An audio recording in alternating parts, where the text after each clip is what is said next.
Per rapinarlo di un costoso orologio sequestrano un 24enne e lo picchiano per ore filmando il pestaggio. 2 ventenni arrestati dalla polizia, a Pordenone in manette anche un giovane della Marca.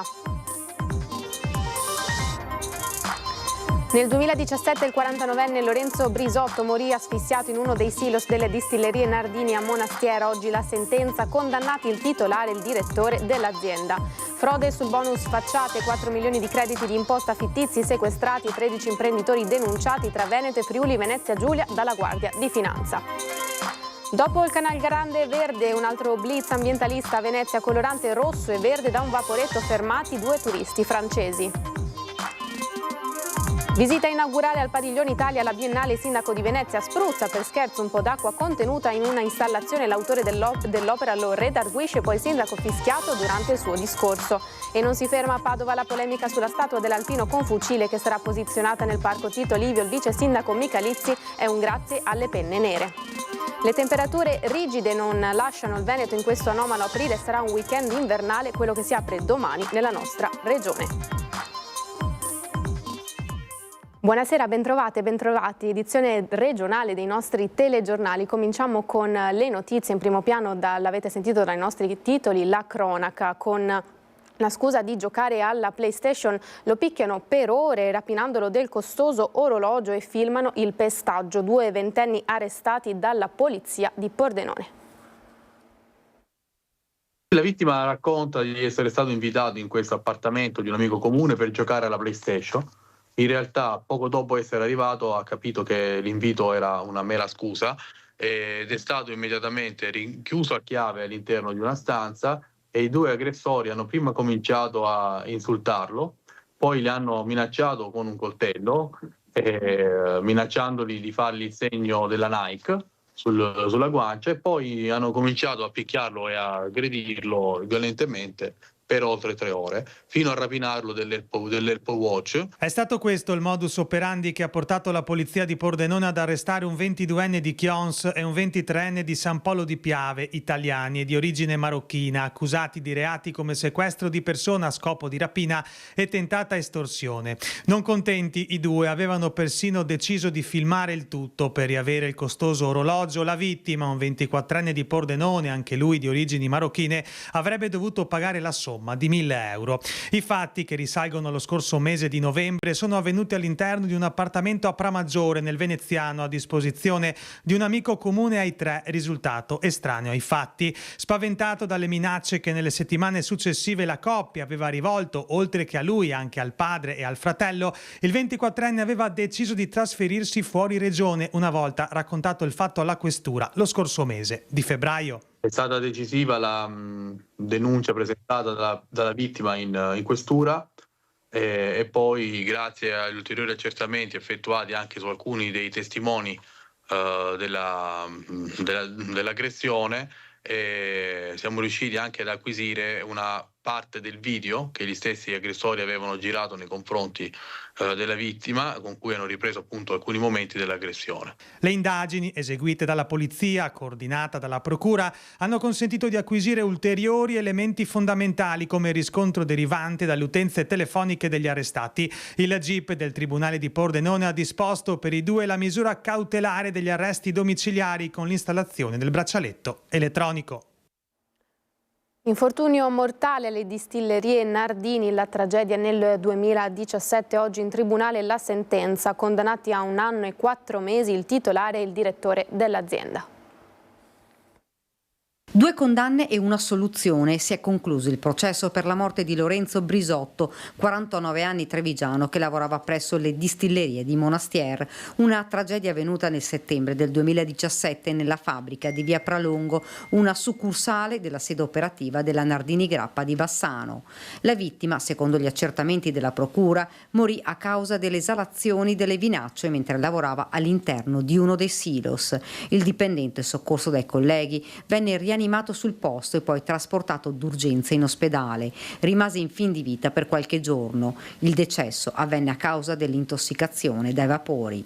Per questo infortunio sul lavoro furono indagate 3 persone. Ora è arrivata la sentenza. Condannati per omicidio colposo e mancato rispetto delle norme sulla sicurezza a 1 anno e 4 mesi il presidente del Consiglio di amministrazione e legale rappresentante Angelo Nardini ed il direttore dello stabilimento dove avvenne la tragedia, Andrea Manzoli. Assolto invece il responsabile della sicurezza, Renato Mazzeracca. Presenti in aula la moglie e la figlia della vittima. Ora si attendono le motivazioni della sentenza, poi con tutta probabilità i legali di Nardini e Manzoli presenteranno il ricorso in Corte d'Appello. Rimaniamo nella Marca perché ci sono stati questa mattina, in una sola mattinata appunto, 2 infortuni a Carbonera, feriti un operaio e un giardiniere.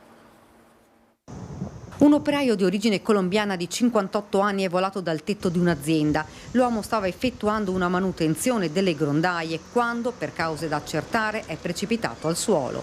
L'infortunio è avvenuto a Carbonera, in via Brigata Marche. Immediatamente gli altri dipendenti hanno allertato il SUEM 118. L'uomo, soccorso dai sanitari, è stato portato in ospedale. Le sue condizioni non sarebbero gravi. Sul posto sono intervenuti gli uomini dello Spisal e i carabinieri. Poco dopo e a qualche chilometro di distanza altro infortunio sul lavoro, questa volta nella frazione di Pezzana nel parco di Villa Maria. Tutto è accaduto in un attimo. Un gruppo di volontari pensionati stavano potando alcuni alberi. Un 67enne ad un tratto si è spostato, un ramo si è staccato e lo ha colpito al braccio. Subito sono scattati i soccorsi. Il pensionato è stato portato in ospedale, anche per lui le condizioni non sarebbero gravi. Sul posto anche la sindaca Federica Ortolan. Mi dispiace sicuramente perché appunto è un gruppo di volontari che si mette a disposizione per il comune, ecco, in forza di una convenzione per appunto curare questo parco che è un patrimonio per tutti. I volontari sono stati ascoltati dagli operatori dello Spisal che dovranno ricostruire l'accaduto. Un'operazione, quella che stavano effettuando, importante perché si tratta di alberi che a causa del maltempo dei giorni scorsi erano diventati pericolosi. Questi appunto pioppi sono stati oggetto anche di alcune cadute in occasione del maltempo, ecco, e quindi era proprio per questa ragione, ecco, programmata l'abbattimento di alcuni esemplari che erano più in condizioni precarie. Giornata difficile per Carbonera che a distanza di qualche chilometro ha fatto i conti con uno dei fenomeni che da anni è sempre più preoccupante, quello della sicurezza sul lavoro. Sicuramente una giornata difficile in tema di infortuni oggi e appunto auguro a tutti e due appunto le persone insomma che sono state ferite di riprendersi presto. Saranno celebrati domani i funerali di Adriano Scandellari, l'ingegnere morto nell'esplosione della turbina nella centrale di Suviana. La comunità di Ponte San Nicolò si prepara a vivere il momento dell'addio. A 10 giorni esatti da quel tragico 9 aprile, domani alle 10:30, la chiesa di San Nicolò ospiterà i funerali di Adriano Scandellari, 57 anni, ingegnere di Enel Green Power. Si trovava a 40 metri sottoterra martedì della scorsa settimana durante il collaudo della centrale idroelettrica di Suviana.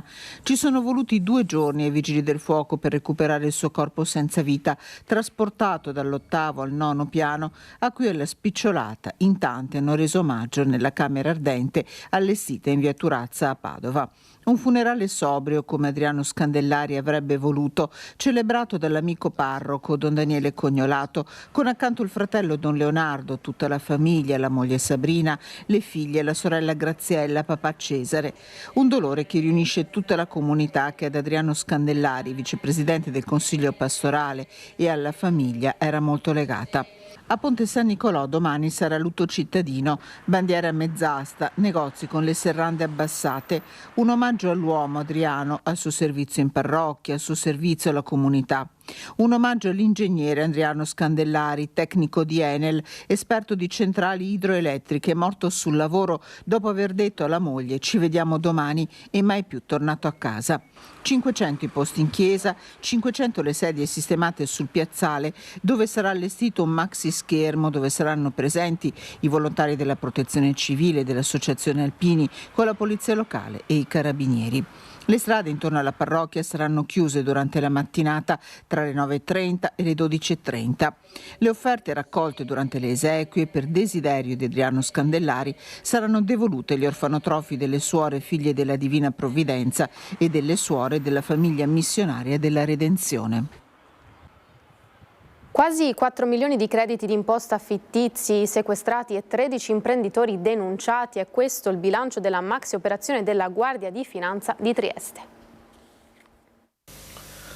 Truffa aggravata, autoriciclaggio e utilizzo di denaro di provenienza illecita. Ecco di cosa sono accusati 13 imprenditori dopo che la Guardia di Finanza di Trieste ha smascherato un giro d'affari illegale afferente al cosiddetto bonus facciate. I militari hanno sequestrato in tutto 3 milioni e 750 mila euro. Si tratta di crediti d'imposta fittizi. Ma andiamo con ordine. Per beneficiare illecitamente dei bonus edilizi connessi alla cessione dei crediti maturati, consentite e poi limitate dal governo, a partire dal 2022 una società edile con sede fuori regione ha potuto accumulare un grosso importo di crediti d'imposta fittizi che, attraverso diverse operazioni di cessione a terzi, sono stati convertiti in denaro liquido presso uno sportello delle Poste Italiane a Trieste. A rivelare il grosso giro d'affari è stata la minuziosa analisi della gestione di una ditta individuale operante nel settore della termoidraulica con sede nel capoluogo regionale. I finanzieri hanno ricostruito tutte le operazioni precedenti all'acquisto di un credito d'imposta del valore di €500.000 ceduto da quella società edile con sede fuori regione che lo aveva originato. Un'operazione d'acquisto considerata fin da subito sospetta, poiché portata a termine senza l'apparente pagamento da parte dell'impresario triestino. Ma in realtà il beneficio economico consisteva proprio nella possibilità di liquidare agevolmente tramite lo sportello delle Poste Italiane quell'importo di credito da €500.000 della cui origine illegale i due imprenditori erano perfettamente consapevoli. La maxi indagine ha permesso quindi di far luce su un sistema di compravendita di crediti d'imposta fittizi che ha coinvolto in tutto ben 13 imprenditori residenti in Friuli Venezia Giulia, Veneto, Lombardia, Piemonte, Emilia Romagna e Calabria. Gli indagati sono stati tutti denunciati. Qualche istante di pubblicità, tra poco.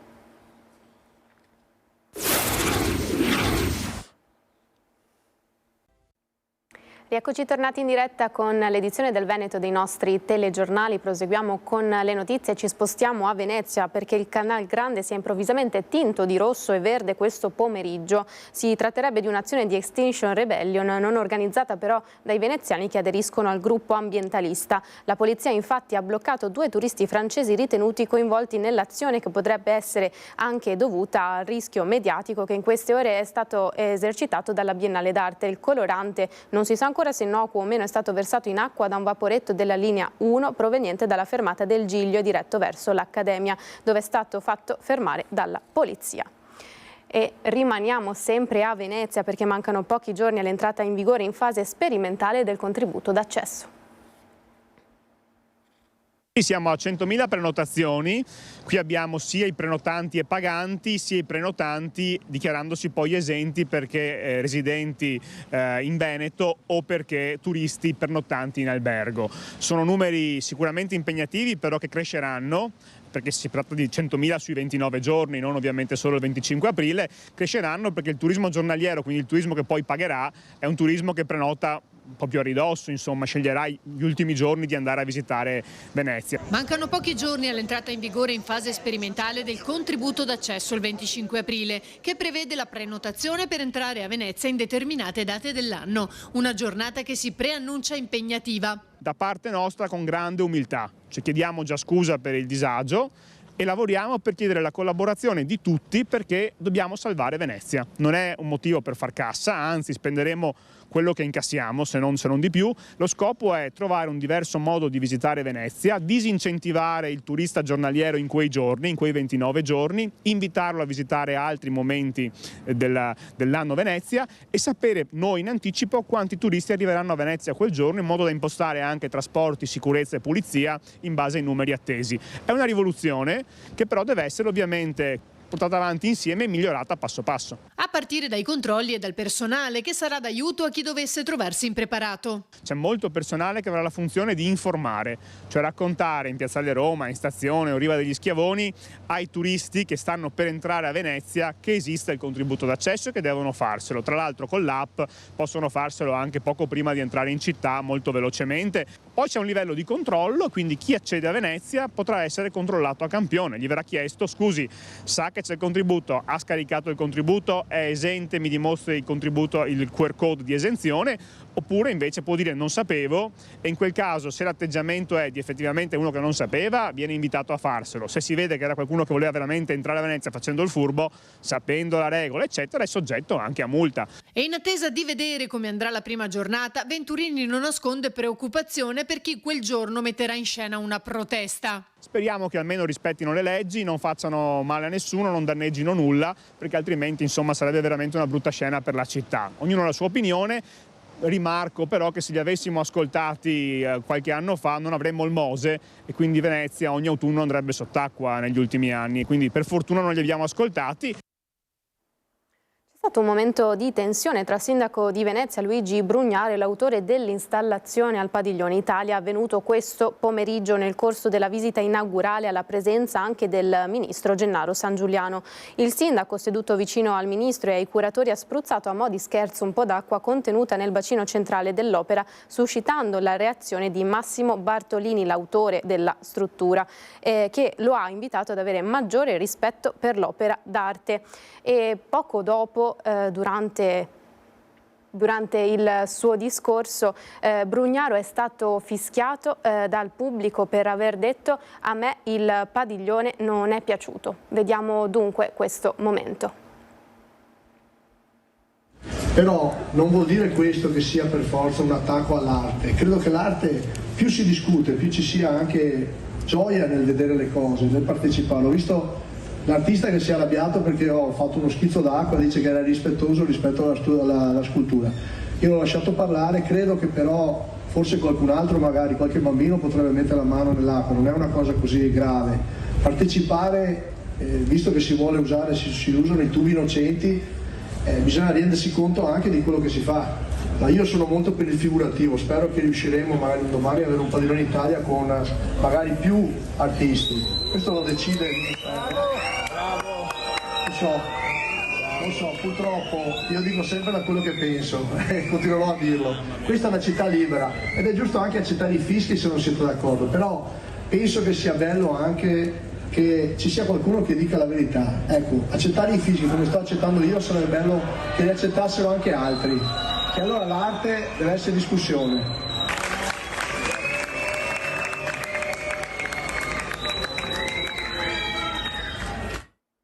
Da Venezia a Padova è ancora polemica per la statua dell'Alpino con il fucile. La città di Padova onora una promessa con la statua dell'Alpino che sarà posizionata al Parco Tito Livio. Un grazie per il loro infaticabile spirito di servizio, così ha spiegato il sindaco Giordani, che 4 anni fa, al termine delle celebrazioni per la fine della Grande Guerra, si impegnò con la sezione ANA di Padova.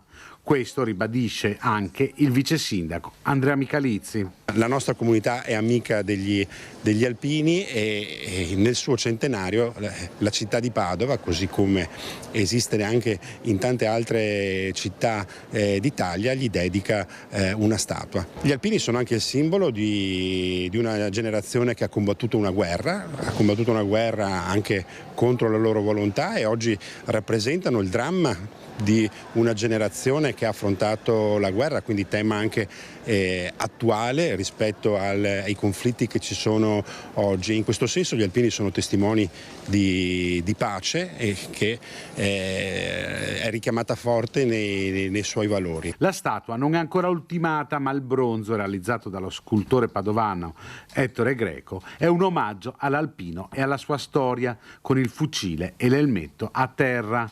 assessore alla protezione civile impegnato nella gestione delle emergenze in città. Il vice sindaco ricorda quale valore abbia la presenza degli alpini nei momenti critici per Padova e i suoi cittadini. Oggi gli alpini non sono solo memoria, sono anche un impegno civile di solidarietà, di aiuto, di sostegno che danno alla nostra comunità. La protezione civile è uno dei loro, come dire, delle immagini dell'alpino impegnato nelle situazioni di difficoltà. Noi siamo grati e rendiamo omaggio a queste persone che instancabilmente sono sempre presenti nei momenti di bisogno. Cambiamo argomento, brusco calo delle temperature, lo avrete sentito anche voi in questi giorni, temperature rigide che sembrano non voler lasciare il Veneto. Vediamo come sarà il tempo per i prossimi giorni e le prossime settimane.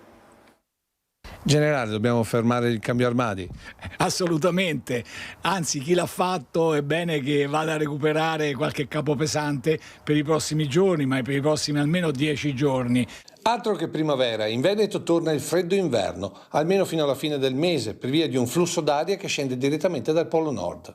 Sono calate repentinamente di oltre 10 gradi, quindi siamo stati veramente tratti in inganno da qualche giorno di tipo di tempo estivo praticamente, con massime di 28-29 gradi, velocemente massime di 12-13 gradi. Ecco. Freddo quindi che ci accompagnerà per questo fine settimana anche con qualche precipitazione. Per sabato pomeriggio potremmo avere un aumento della copertura, qualche isolata precipitazione, ancora qualche nevicata al di sopra dei 1300-1500 metri. Quindi non nevicherà ad Asiago, ma invece resterà imbiancato il Sacrario del Grappa, così come il Cesena e forse anche la Piana del Cansiglio. Questo fino a domenica mattina. Poi abbiamo una nuvolosità variabile, ma ampi spazi di sereno per domenica, per lunedì. Da martedì in giornata avremo un peggioramento, quindi avremo un aumento della nuvolosità e qualche precipitazione veloce. Infatti già da giovedì poi abbiamo un tipo di tempo ancora stabile che ci accompagnerà anche nel periodo, diciamo, del 25 aprile e poi del 1° maggio. Temperature basse al mattino però non significheranno gelate, almeno in pianura. Gelate non sono previste, insomma, anche se addirittura per domenica le minime 3-4 gradi, poi aumenteranno 6-7 gradi, sono comunque basse, e le massime pure sono basse, saranno basse 13, 14, 16 a 7 gradi gradualmente. Freddo che però limita la possibilità di grandinate. Perché l'aria fredda prevale, non va a scontrarsi con aria più calda, fa freddo, però insomma attenzione perché l'instabilità comunque con questa situazione è sempre dietro l'angolo. Situazione che dovrebbe migliorare solo il mese prossimo. E per questa edizione è tutto, grazie per essere stati con noi, una buona serata, arrivederci.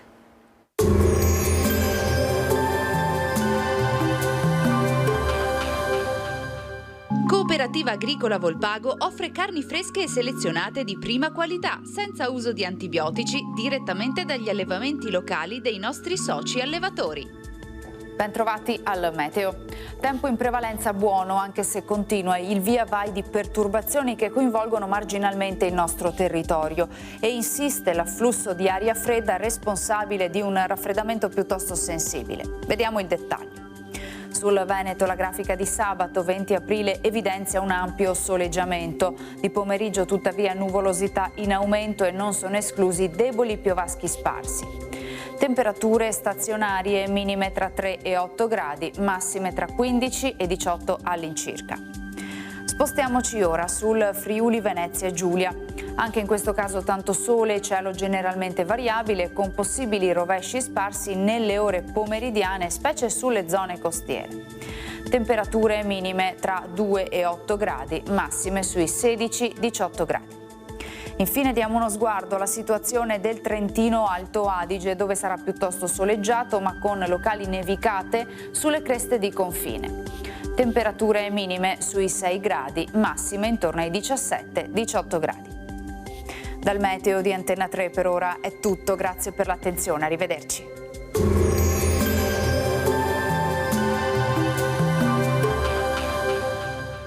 Cooperativa Agricola Volpago offre carni fresche e selezionate di prima qualità, senza uso di antibiotici, direttamente dagli allevamenti locali dei nostri soci allevatori.